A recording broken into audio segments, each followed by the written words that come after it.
Ассалаумағалейкум, армысыздар, ардақты ағайындар, құрметті менің арнамның тіркелушілері. Біз Түркістан қаласындағы Сауран ауданына қарасты Құмтиын елді мекеніне мектепке келіп отырмыз. Мінекей бүгінгі мектептегі бағдарлама қазақи нақыштағы киімдерді киіп, осындай үлгіні өзге ауылдағы мектептерге көрсетеміз деген ниетпен бізді шақырып отыр. Біз қазір осы мектептің ішіндегі сондай қазақи оюмен безендірілген қазақтың ұлттық салт дәстүріне өз үлесін қосып жүрген ер азаматтарды көрсетіп, мектептің тыныс тіршілігімен таныссақ деп отырмыз. Бізбен бірге болыңыздар. Ұнап жатса видео лайк басыңыздар. Біз бүгінгі видеоны сіздерге көрсететін боламыз. Құрметті және қадірменді біздің арнаның көрермендері, бүгінгі біздің сіздерге көрсетер дүниеміз үлгі мен өнегеге ұштасқан, үлкен дүниені бастама еткен осы бір Түркістан облысы Сауран ауданы Құмтиын елді мекеніндегі орта мектептегі қолға алынып жатқан игі қадамды сіздерге қуанышпен көрсету болатын. Рас, салт дәстүр бұл ұлт үшін өмір, сана мен тағылым және бар тіршіліктің ережесі десек те болады. Ал мына бір ел сүйсінер ынтық тартар тұғырлы жағдай Құмтиын жалпы орта мектебінің ұлттық киімімізді күнделікті мектеп формасына айналдыруға үлкен қадам жасап жатқан іс-әрекеттерін естігенде қуанышпен құптап балаша қуанғанымыз рас. Мың рет естігенше бір рет көрсеңші дегендей, осы ауылға республикалық қазақ билер алқасы қоғамдық бірлестігінің атынан, сонымен қатар өңіріміздің өзге мектеп саласында жүрген ұстаздарға үлгі болсын деген мақсатта ат басын осы ауылға бұрдық. Біздің мектебімізде биылғы 2023-2024 оқу жылында бірінші педагогикалық кеңесте 9 жоба қабылдаған болатынбыз.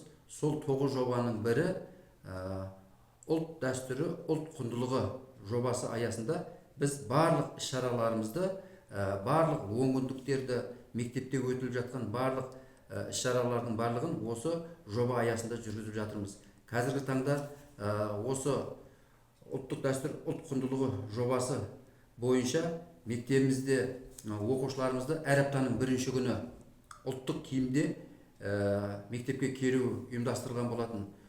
Бұл ұйымдастыру жұмыстары Түркістан облысы Сауран ауданы, осы ауылдың тумасы ағамыз Балтабайұлы Таубай ағамыздың да ықпалы септігі тиіп отқан жағдайы бар.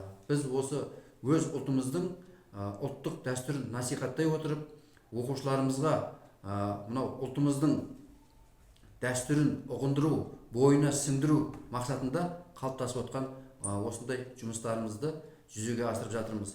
Қазіргі таңда әр аптаның бірінші күні оқушыларымыз бірінші және 11-ші сыныпқа дейін оқушыларымыз түгел осы ұлттық киімде мектепке түгел келеді. Алдағы уақытта осы ұлттық киімді біз аптаның барлық күнінде оқушыларымыз түгел кисе деген ойдамыз. Бұл бойынша біз қазіргі таңда Сауран ауданы білім бөлім басшысы Батырбекова Ақмарал апайымызға қызметтік хат жолдаған болатынбыз.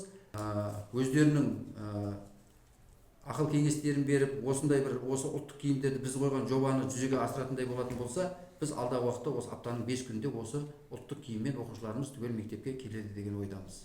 Саламатсыздар ма, құрметті көпшілік.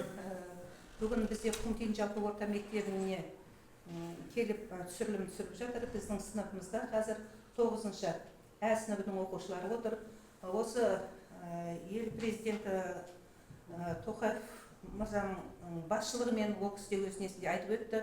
Осы ұлттық салт дәстүрді қолға алу мақсатында ұлттық киім кешегімізге де өте ерекше назар аударылып отыр. Соның мақсатында біздің мектебімізде де осы ұлттық жобаны қолымызға алу мақсатында әрбір дүйсенбі күні ұлттық киіммен келу біздің мектебімізде дәстүрге айналып отыр.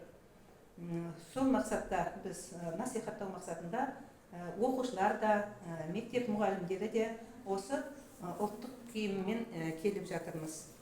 Қазақ билер алқасының Түркістан облысы бойынша аға бие болып біздің ауылымыздың тұрғыны Егенбердиев Таубай дейтін ағаларым, бұл кісінің ең басты жүргізіп отырған насихаты осы бала бақшадан бастап, мектеп оқушыларынан мектептен бастап, тағы басқа үлкен организациялардың арасында осы өзіміздің ұлттық киімдерімізді, ұлттық салт дәстүрлерімізді насихаттай отырып, соны қолға алу болып отыр. яғни ең алғашқы облыстардың ішіндегі бірінші болып қолға алып отырған осы біздің Түркістан облысы деп мақтанышпен айтуымызға болады екен.